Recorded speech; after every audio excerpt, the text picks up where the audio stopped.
شب برات کی رات بڑی عظمت والی بڑی برکت والی رات ہے کہ اس رات کو اللہ تعالیٰ اپنے گنہگار بندوں کی بخشش فرماتا ہے، اور اس رات کو ہمارے پورے سال کے اعمال اللہ کی بارگاہ میں پیش کیے جاتے ہیں۔ حضور کریم علیہ الصلوۃ والسلام ارشاد فرماتے ہیں کہ اس رات کو اللہ تعالیٰ اپنے گنہگار بندوں کے لیے 3 رحمت کے دروازے کھول دیتا ہے، اور باقی راتوں کو آدھی رات کو 1 رحمت کا دروازہ کھولتا ہے، جس سے غوث قطب ابدال ولی جو رات کو جاگتے ہیں وہ اللہ کی رحمت سے فائدہ اٹھاتے ہیں۔ لیکن شب برات کی رات کو آدھی رات تک انتظار نہیں کرنا پڑتا، بلکہ شام ہوتے ہی اللہ تعالیٰ اپنے گنہگار بندوں کے لیے 3 رحمت کے دروازے کھول دیتا ہے۔ معلوم ہوا کہ شب برات کی رات کو اللہ تعالیٰ اپنے گنہگار بندوں پر خاص نظر رحمت فرماتا ہے، اور ان کے لیے 3 رحمت کے دروازے کھول دیتا ہے، اور باقی راتوں کو گنہگار شخص اللہ کی بارگاہ میں دعا کرتا ہے کہ یا اللہ میرے گناہوں کو معاف فرما، میری بخشش فرما۔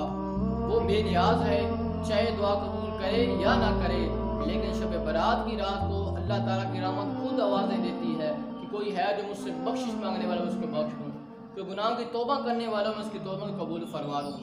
اس رات کو اللہ تعالیٰ کی رحمت خود آوازیں دیتی ہے۔ ترمذی کی ایک حدیث مبارکہ ہے کہ ام المومنین حضرت سیدہ عائشہ صدیقہ رضی اللہ تعالیٰ عنہ بیان فرماتی ہیں کہ ایک روز حضور کریم علیہ الصلوۃ والسلام میرے پاس تشریف فرمائے، آدھی رات کو اچانک میری آنکھ کھلی تو میں نے حضور کو اپنے پاس نہ پایا، تو میں نے سوچا کہ شاید حضور کسی اور ازواج کے پاس تشریف لے گئے ہیں۔ آپ فرماتی ہیں کہ جب میں گھر سے باہر نکلی تو میں نے حضور کو دیکھا کہ حضور جنت البقیع میں تشریف فرما ہیں۔ تو جب میں حضور کے پاس پہنچی تو حضور نے ارشاد فرمایا کہ عائشہ، کیا تو نے سوچا ہے کہ میں نے تمہارا حق چھینا ہے اور کسی اور ازواج کے پاس گیا ہوں؟ عائشہ تمہیں پتہ ہے یہ کون سی رات ہے؟ عرض کی یا رسول اللہ، اللہ اس کا رسول بہتر جانتا ہے۔ حضور نے ارشاد فرمایا کہ عائشہ، یہ شعبان معظم کی 15ویں رات ہے، شب برات کی رات ہے۔ یہ وہ عظیم رات ہے کہ مدینہ میں بنو کلب کا قبیلہ سب سے زیادہ بکریاں رکھتا ہے، تو اللہ تعالیٰ اس رات کو بنو کلب کی بکریوں کے بالوں کے برابر اپنے گنہگار بندوں کی بخشش فرما دیتا ہے۔ یہ کتنی عظیم رات ہے کہ اس رات کو اللہ تعالیٰ اپنے بنو کلب کی بکریوں کے بالوں کے برابر اپنے گنہگاروں کی بخشش فرماتا ہے۔ تو یہ رات، یہ ہمارے پاس ایک سنہری موقع ہے کہ ہم اللہ کی بارگاہ میں آ کر اپنے گناہوں سے سچی توبہ کر لیں، اور اس رات کو نوافل ادا کریں، اس رات کو صلاۃ التسبیح کی نماز ادا کریں۔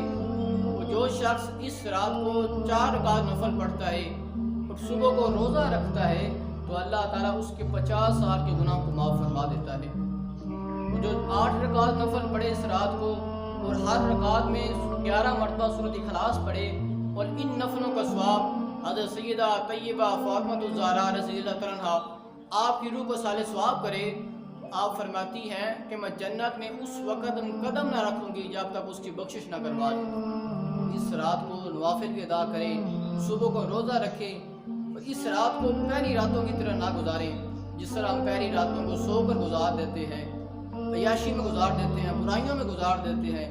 اور آج ہمارے معاشرے کے اندر ایک رواج بن چکا ہے کہ ہم شب برات کی رات کو آتش بازی کرتے ہیں، اور یہ آتش بازی برا کام ہے، اسلام دشمنوں کا کام ہے۔ خدائی رات ہو اور انجمن کو آگ لگے، الہی رسم و رواج بدن کو آگ لگے۔ اس رات کو آتش بازی نہ کریں، بلکہ اس رات کو، پوری رات کو اللہ کی بارگاہ میں گزار دیں، اپنے گناہوں سے سچی توبہ کریں۔ حضور ارشاد فرماتے ہیں التائب من الذنب کمن لا ذنب لہ، کہ گناہوں سے توبہ کرنے والا اس طرح ہے کہ جس طرح اس نے کبھی گناہ کیا ہی نہیں۔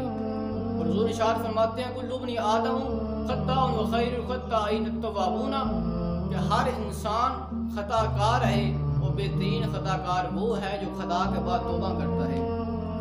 اس رات کو یہ ہمارے پاس، یہ ہمارے اللہ کی طرف سے ہمارے خاص راتیں ملتی ہیں کہ ہم وہ تو اس کی رحمت تو بہانے تلاش کرتی ہے کہ کسی طرح بھی میرا بندہ میری بارگاہ میں آ کے سچی توبہ کرے، میں اس کے گناہوں کو معاف کر دوں۔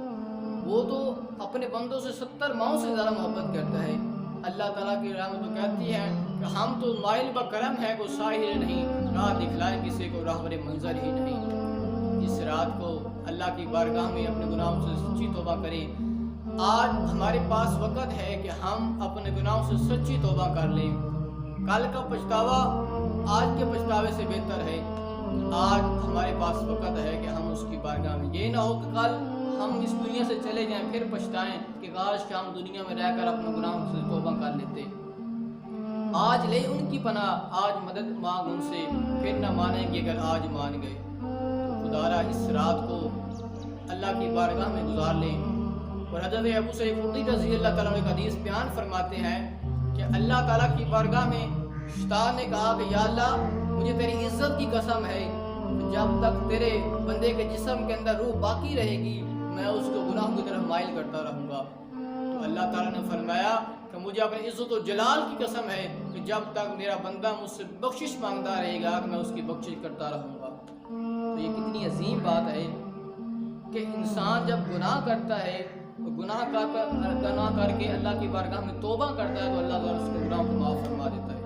اور خصوصاً نوجوان، یہ ان کے لیے ایک سنہری موقع ہے نوجوانوں کے لیے۔ اور نوجوان کی توبہ اللہ کو بہت زیادہ پسند ہے۔ خوش نصیب کون ہے؟ خوش نصیب وہ ہے جو جوانی میں توبہ کرتا ہے۔ حضور نے ارشاد فرمایا انا حبیب اللہ، کہ میں اللہ کا حبیب ہوں۔ حضور نے فرمایا کہ جو جوان جوانی میں توبہ کرتا ہے وہ بھی اللہ کا حبیب ہے۔